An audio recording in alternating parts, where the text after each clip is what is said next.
Today we are going to focus on how writers can end their stories. Goodbye for now. We turned the corner onto her street and it was like we were moving in slow motion. I had been down her street almost 1,000 times if I had to count. I pretty much had it memorized. There were huge oak trees on each side of her front yard that we had climbed numerous times and even carved smiley faces in. There was her grassy front lawn we'd spent many days laying on counting clouds and naming the shapes we'd see in them. It was really hard to think that I was moving away from Casey. Casey and I met in second grade. We quickly realized that we loved almost all the same things, from jumping rope to rollerblading and baking. We became best friends. Last month, my dad was told he had to relocate for work, and my parents told me we were moving. This was heartbreaking for me. We pulled into Casey's driveway, and I took a deep breath. I grabbed the beaded bracelet that I had worked all night making for her. I put my hand on the handle of the door and I felt my heart sink. It was time to say goodbye to my very best friend. You can do this, sweetheart.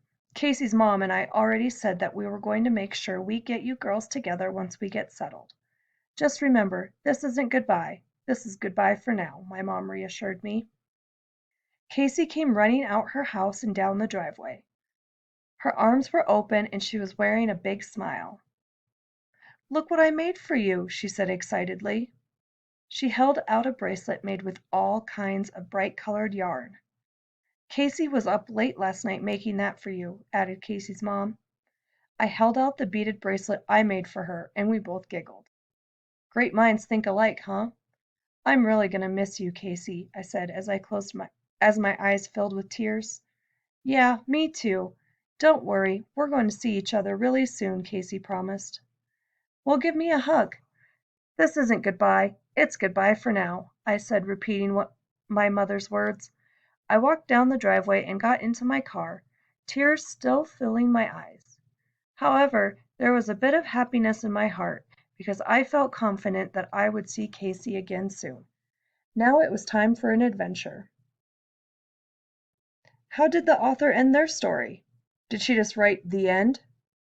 Does her ending take place in the same place and time as the rest of her story?